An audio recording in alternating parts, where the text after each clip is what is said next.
Bawang Ngeri episode 4. Asal-usul gelap, gadis kecil berbaju merah, kisah yang mengerikan.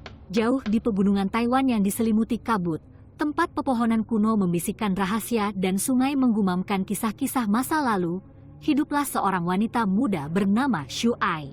Xu Ai lahir di sebuah desa di mana tradisi dan tahayul saling terkait, di mana roh nenek moyang dikatakan berjalan di antara orang-orang yang hidup. Keluarga Xu Ai tidak kaya, tetapi mereka mempunyai cukup uang untuk bertahan hidup. Ayahnya, seorang pria yang tegas dan pekerja keras, bekerja keras di ladang, sedangkan ibunya mengurus pekerjaan rumah tangga. Xu Ai tumbuh dalam bayang-bayang kasih sayang orang tuanya, terlindung dari kenyataan pahit dunia luar. Namun saat Xu Ai berkembang menjadi seorang wanita, dia menyadari bahwa tidak semuanya seperti yang terlihat di desanya yang indah. Di bawah permukaan masyarakat yang sopan, tersembunyi kegelapan yang akan menghancurkan dunianya selamanya. Ayah Xu Ai, yang dulunya adalah pria yang baik dan lembut, mulai berubah. Dia menjadi jauh dan dingin. Matanya yang dulu hangat kini dipenuhi rasa lapar yang tidak dapat dipahami Xu Ai. Pada awalnya, dia menganggapnya sebagai tekanan kehidupan sehari-hari, namun seiring berjalannya waktu, dia mulai takut padanya.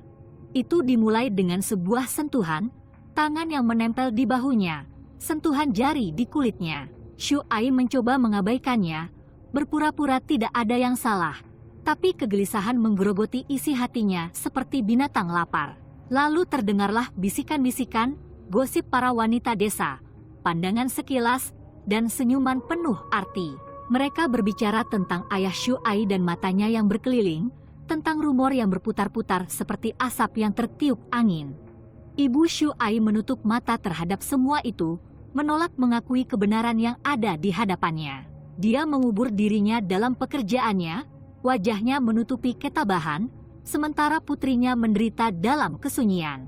Tapi Xu Ai tidak bisa lepas dari kebenaran selamanya. Suatu malam yang menentukan, saat bulan menggantung rendah di langit, ayahnya datang ke kamarnya. Matanya menyala-nyala dengan api yang membuat punggung Xu Ai merinding, dan dia tahu bahwa ketakutan terburuknya akan segera terwujud. Serangan itu cepat dan brutal, menyebabkan Xu Ai patah dan berdarah di tempat tidurnya. Dia ingin berteriak, ingin melawan, tapi rasa takut membuatnya lumpuh. Ketika ayahnya selesai, dia meninggalkannya di sana, seperti gadis dulu. Dunia Xu Ai hancur di sekelilingnya. Dia tidak sanggup lagi menatap mata ibunya, mengetahui bahwa dia telah gagal melindungi putrinya. Maka, di tengah malam, Xu Ai melarikan diri ke pegunungan, hatinya dipenuhi kesedihan dan rasa malu. Selama berhari-hari, Xu Ai mengembara di hutan belantara, satu-satunya temannya hanyalah gema langkah kakinya sendiri dan seruan angin di kejauhan. Dia tidak punya tujuan dalam pikirannya, tidak ada tujuan lain selain melarikan diri dari rasa sakit yang menggerogoti jiwanya. Namun takdir berkehendak lain untuk Xu Ai. Di kedalaman hutan, dia menemukan sebuah kabin terpencil, dindingnya sudah lapuk oleh waktu dan kelalaian. Di sanalah, dalam keheningan pegunungan, Xu Ai melahirkan seorang anak, seorang putri yang lahir dari kesakitan dan keputusasaan. Sendirian dan ketakutan, Xu Ai menggendong putrinya yang baru lahir. Air matanya bercampur dengan tangisan bayi itu. Dia tahu bahwa dia tidak dapat memelihara anak itu, bahwa dia tidak mempunyai sarana untuk menafkahinya. Maka, dengan berat hati, Xu Ai mengambil keputusan tersulit dalam hidupnya. Di bawah naungan kegelapan, Xu Ai meninggalkan bayinya di depan pintu rumah orang tuanya, memohon pengampunan dalam hati. Beban rasa bersalah dan malu membebani Xu Ai seperti selimut timah, mencekik jiwanya. Dia berkeliaran tanpa tujuan di desa, pikirannya dipenuhi keputusasaan. Setiap langkahnya, bebannya semakin berat, hingga Xu Ai merasa tak sanggup lagi menanggungnya. Dia mendapati dirinya berada di tepi tebing, hamparan lembah luas terbentang di hadapannya. Air mata mengalir di pipinya saat dia menatap ke dalam jurang, kegelapan di dalam mencerminkan kegelapan dalam jiwanya. Di saat putus asa, Xu Ai melangkah maju, kakinya tergelincir di atas kerikil yang lepas. Dia terjatuh ke dalam kehampaan, angin bertiup melewati telinganya saat dia terjatuh. Ketika ibunya menemukan bayi itu keesokan paginya, tidak ada belas kasihan di matanya, yang ada hanya cemoohan dan kepahitan. Ibunya menyalahkan bayi tersebut atas penderitaan keluarga, mencapnya sebagai aib dan kutukan bagi keluarga.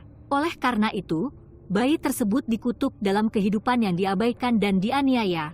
Kepolosannya dicuri bahkan sebelum dia sempat mengetahuinya. Seiring berlalunya waktu, anak yang kini bernama Mei itu tumbuh dalam bayang-bayang desa, menjadi momok rasa malu dan terlantar.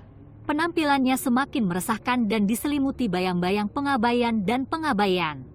Namanya hanya dibisikkan dengan nada lirih, mengingatkan akan rasa malu yang menimpa keluarga tersebut. Penduduk desa menghindarinya, melirik dengan waspada saat dia lewat, karena ada sesuatu yang meresahkan dengan kehadirannya. Seiring pertumbuhan anak itu, keanehannya pun ikut tumbuh. Kulitnya berubah warna tidak alami, warna abu-abu pucat yang tampak berkilauan di bawah sinar bulan. Matanya, yang tadinya cerah karena kepolosan, menjadi gelap dan hampa, tanpa ada percikan kehidupan. Dan anggota tubuhnya terpelintir dan berkerut, mengambil bentuk aneh yang sedikit mirip dengan anak manusia pada umumnya. Meskipun penduduk desa ketakutan dan curiga, anak tersebut tetap tidak menyadari bisikan dan tatapan mereka. Dia menghabiskan hari-harinya dengan mengembara di hutan dan pegunungan yang mengelilingi desa. Satu-satunya temannya adalah makhluk di alam liar.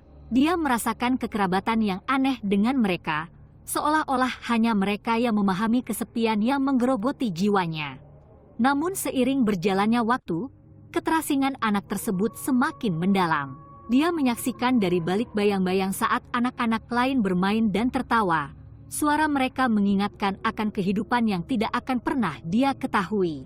Dan saat dia melihatnya, kebencian yang pahit tumbuh dalam dirinya, mengubah hatinya menjadi sesuatu yang gelap dan penuh dendam.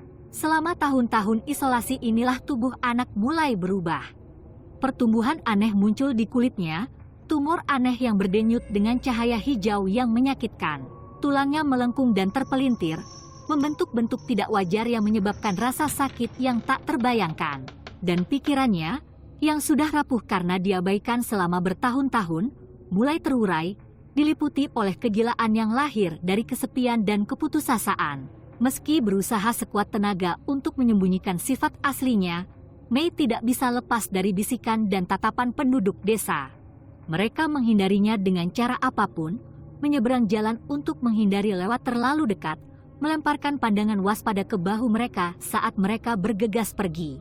Namun di tengah rasa takut dan curiga yang melingkupinya, Mei berpegang teguh pada satu harapan suatu saat nanti, ia bisa bertemu kembali dengan ibunya. Ia pernah mendengar bisikan nasib ibunya, kisah tragis seorang wanita yang putus asa karena kekejaman keluarganya sendiri. Meskipun dia tidak mengetahui detailnya, dia merasakan hubungan yang aneh dengan wanita yang telah menyerahkan nyawanya.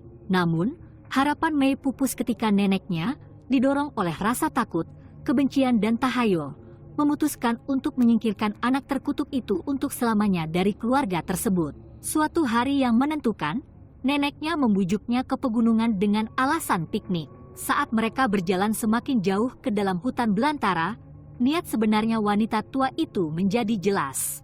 Dengan hati yang sedingin angin musim dingin, dia meninggalkan anak itu, meninggalkannya binasa di antara pepohonan. Sendirian dan ketakutan, Mei berteriak ke dalam hutan yang sunyi, suaranya bergema di hutan belantara yang kosong. Namun tidak ada seorang pun yang mendengarkannya, tidak ada seorang pun yang memberikan penghiburan pada saat dia membutuhkan. Dan saat matahari terbenam di bawah cakrawala, menimbulkan bayangan panjang di lantai hutan, Mei ditinggalkan selamanya.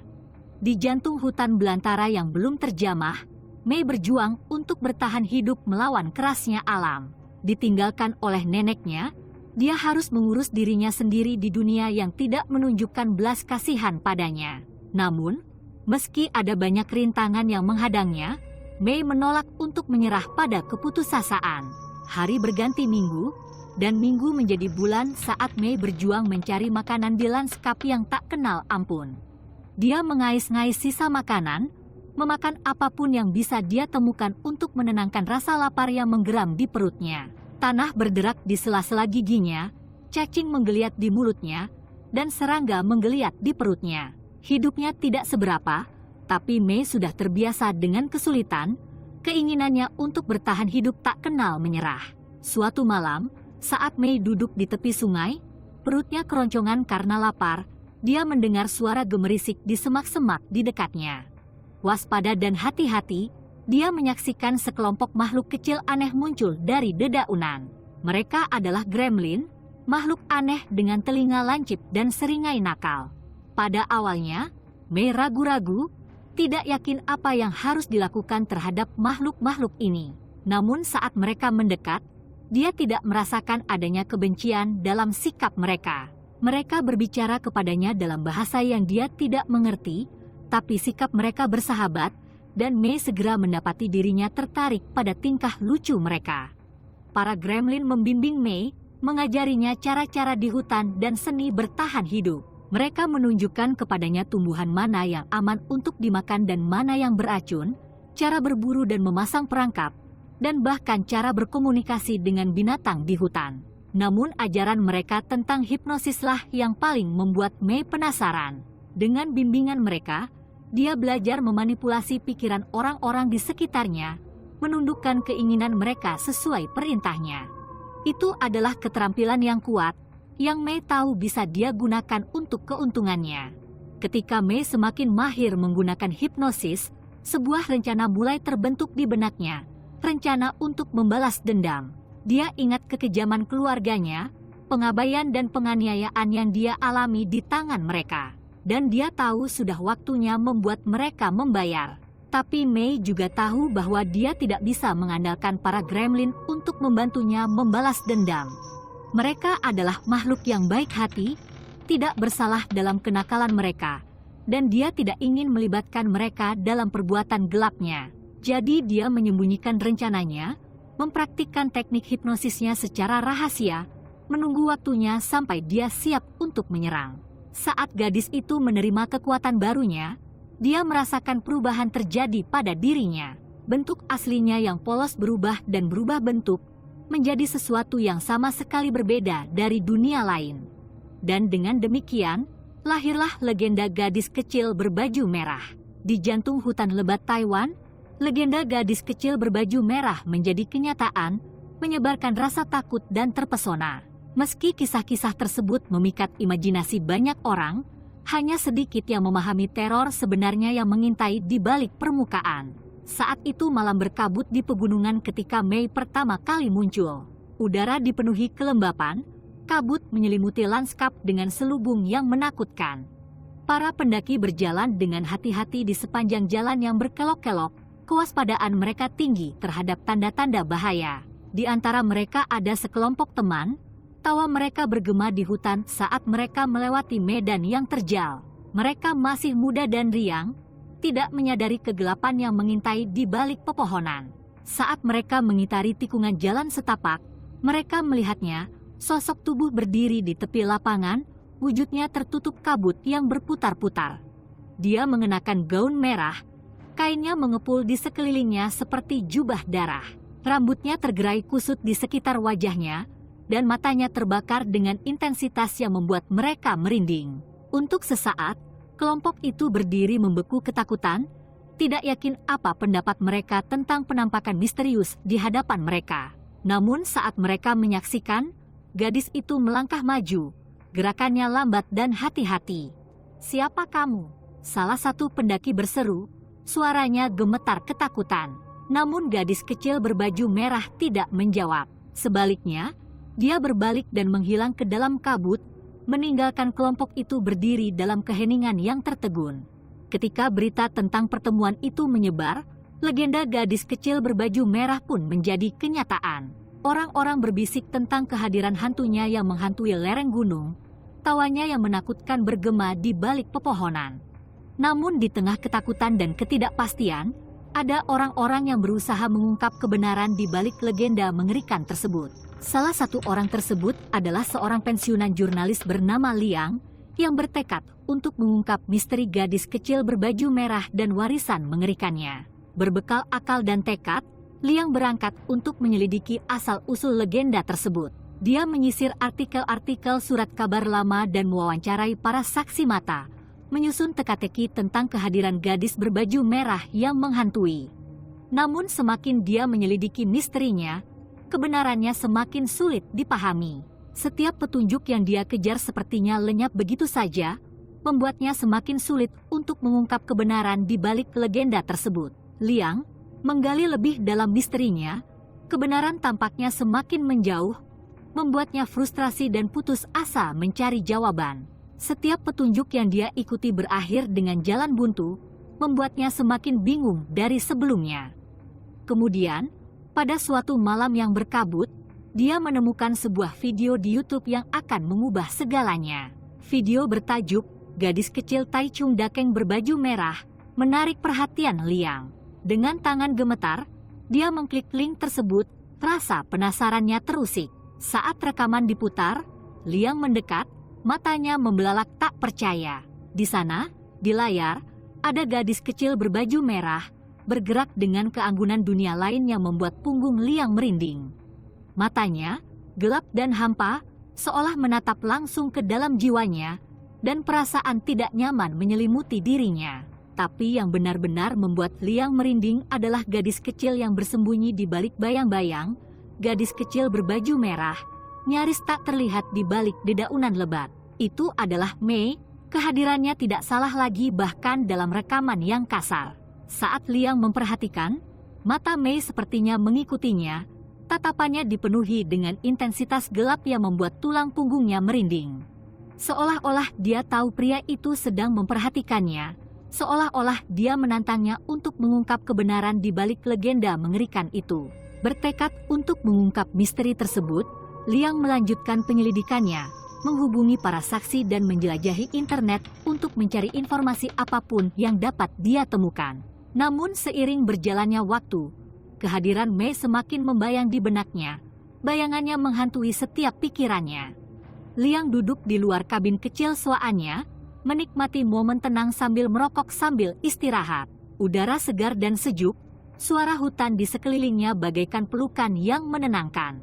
Dia telah menjelajahi hutan selama berhari-hari, mencari tanda-tanda gadis kecil berbaju merah, namun sejauh ini, usahanya sia-sia. Saat dia menghisap rokoknya, dia mendengar suara gemerisik di semak-semak di dekatnya.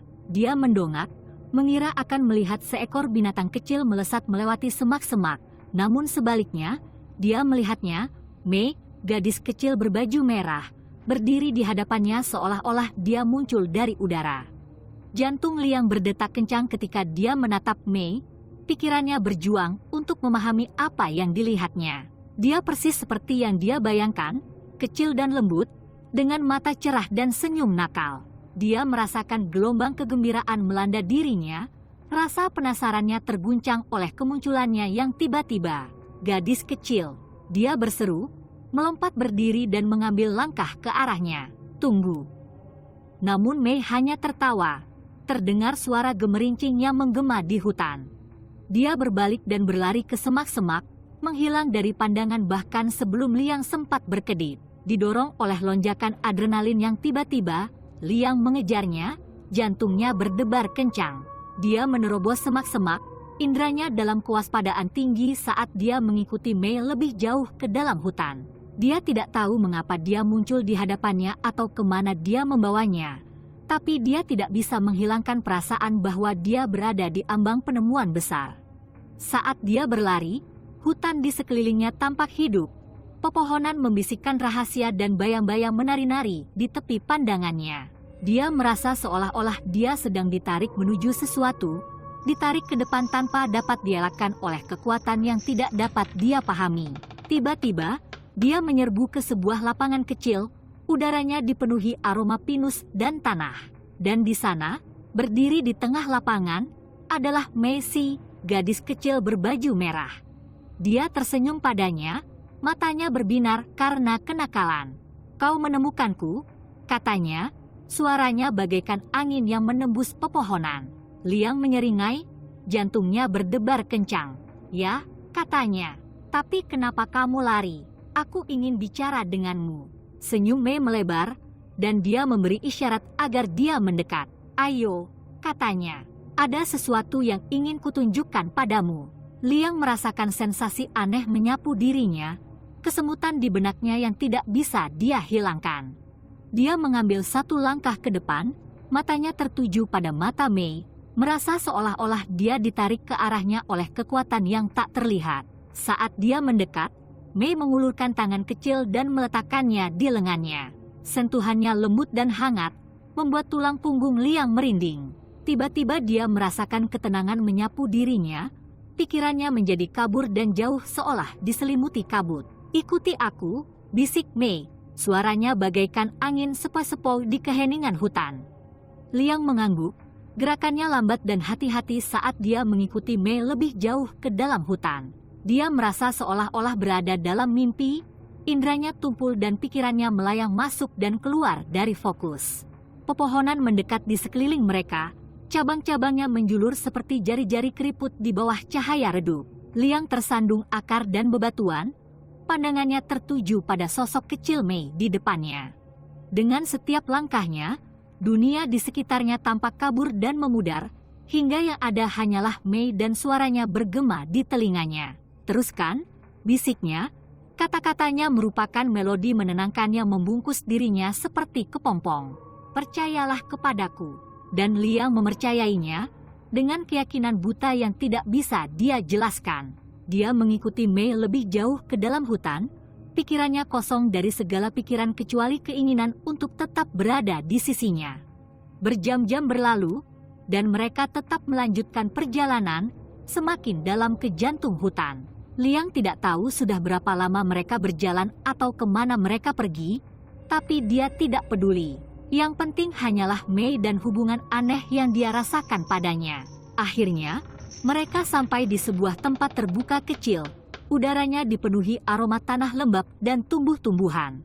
Mei berhenti dan berbalik menghadap Liang, matanya bersinar dengan cahaya dunia lain. "Kita sudah sampai," katanya, suaranya nyaris berbisik. Liang melihat sekeliling, pikirannya perlahan mulai jernih.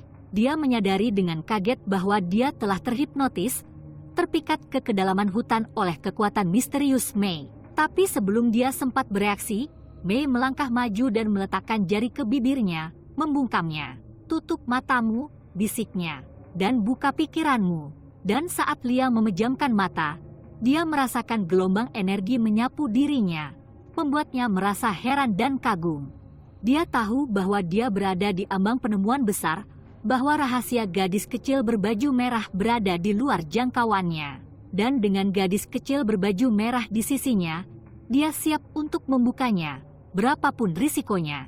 Mata Liang terbuka saat dia merasakan tangan kuat mengguncang bahunya. Berkedip di siang hari yang terik, dia melihat tim penyelamat berdiri di dekatnya, wajah mereka dipenuhi kekhawatiran. "Apa kamu baik-baik saja?" Salah satu dari mereka bertanya. Suara mereka menembus kabut di benak Liang. Liang menggelengkan kepalanya, mencoba membersihkan sarang laba-laba. Di mana dia?" Dia bergumam, suaranya nyaris berbisik. "Di mana siapa?" tanya sang penyelamat sambil bertukar pandangan bingung dengan rekan-rekan mereka. "Gadis kecil berbaju merah," jawab Liang, jantungnya berdebar kencang. Para penyelamat saling bertukar pandang, ekspresi mereka berubah menjadi serius. "Kami tidak melihat orang lain di luar sini," kata ketua tim. "Hanya kamu." Liang merasakan hawa dingin merambat di punggungnya saat menyebut gadis kecil berbaju merah. Dia begitu yakin wanita itu nyata, begitu yakin bahwa wanita itu telah membawanya ke kedalaman hutan. Tapi sekarang, dihadapkan pada kenyataan situasinya, dia tidak bisa tidak meragukan dirinya sendiri. Apa yang telah terjadi? Dia bertanya, suaranya bergetar. Kepala tim penyelamat menghela nafas dan berjongkok di samping Liang. "Kamu sudah hilang selama hampir seminggu," katanya lembut. "Kami menemukanmu berkeliaran di hutan, mengalami disorientasi dan dehidrasi. Kami terus mencarimu sejak saat itu." Kepala Liang berputar mendengar berita itu. Seminggu, dia tidak dapat mengingat apapun yang terjadi selama waktu itu. Seolah-olah hari-hari itu telah terhapus dari ingatannya, hanya meninggalkan kehampaan. Tapi, gadis kecil berbaju merah, Liang tergagap, Pikirannya kacau balau. Ekspresi penyelamat itu melembut. "Maaf, tapi menurutku kamu pasti sedang berhalusinasi," katanya. "Tidak ada tanda-tanda orang lain di luar sini. Apa yang terjadi padaku?" Liang bertanya, suaranya nyaris berbisik. Pikiran Liang berpacu ketika dia mencoba memahami apa yang dia dengar. Dia tidak bisa mengingat apapun yang terjadi selama seminggu terakhir, tidak bisa mengingat apa yang terjadi setelah gadis kecil berbaju merah memintanya untuk memejamkan mata dan membuka pikirannya. Seolah-olah ingatannya telah terhapus bersih, hanya menyisakan pertanyaan dan kebingungan. Tapi kemudian, salah satu penyelamat angkat bicara. Suara mereka dipenuhi rasa ingin tahu. "Apa yang kamu makan selama ini?" mereka bertanya. Alis Liang berkerut kebingungan, tapi sebelum dia bisa menjawab, tiba-tiba dia merasakan gelombang mual melanda dirinya. Dia membungkuk, memegangi perutnya saat sensasi muntah yang hebat menyusulnya. Yang membuatnya ngeri, Liang mulai muntah. Isi perutnya muncrat ke lantai hutan. Namun bukan makanan yang muncul, melainkan kotoran, tanah, cacing, dan zat-zat tak terbayangkan lainnya yang seharusnya tidak pernah ada di dalam tubuh manusia. Para penyelamat tersentak kaget, wajah mereka pucat karena ngeri ketika mereka menyaksikan Liang mengosongkan perutnya ke tanah. Mereka belum pernah melihat yang seperti ini, dan pemandangan itu membuat mereka tidak bisa berkata-kata dan ketakutan. Pikiran mereka berjuang untuk memahami apa yang mereka saksikan. Ketika Liang akhirnya berhenti muntah, dia terjatuh ke lantai hutan, tubuhnya kelelahan karena kelelahan. Dia merasa lemas dan pusing, pikirannya terguncang karena keterkejutan atas apa yang baru saja terjadi. Kepala tim penyelamat berlutut di sampingnya, meletakkan tangannya yang menenangkan di bahunya. "Kami perlu membawamu ke rumah sakit," katanya mendesak. "Ada sesuatu yang tidak beres di sini." Saat tim penyelamat membantu Liang berdiri dan membawanya menjauh dari hutan, dia tidak dapat menghilangkan perasaan bahwa dia telah disentuh oleh sesuatu yang gelap dan menyeramkan. Kenangan akan gadis kecil berbaju merah menghantuinya. Kehadirannya menjadi momok di benaknya yang tak bisa diabaikan. Namun saat dia keluar dari hutan dan masuk ke dalam ambulans yang telah menunggu, dia tahu bahwa dia meninggalkan sesuatu, sebuah misteri yang masih belum terpecahkan, sebuah kebenaran yang selamanya luput dari perhatiannya. Dan ketika ambulans itu menjauh, menghilang di kejauhan, Liang bertanya-tanya rahasia apa lagi yang tersembunyi di kedalaman hutan, menunggu untuk ditemukan oleh mereka yang cukup berani untuk mencarinya. Tamat. Terima kasih telah bergabung dalam perjalanan yang mengerikan ini. Jika Anda senang menjelajahi hantu, makhluk mitos, dan banyak lagi, silakan bagikan dan sukai video ini. Berlangganan saluran kami dan nyalakan lonceng notifikasi. Sampai jumpa lagi.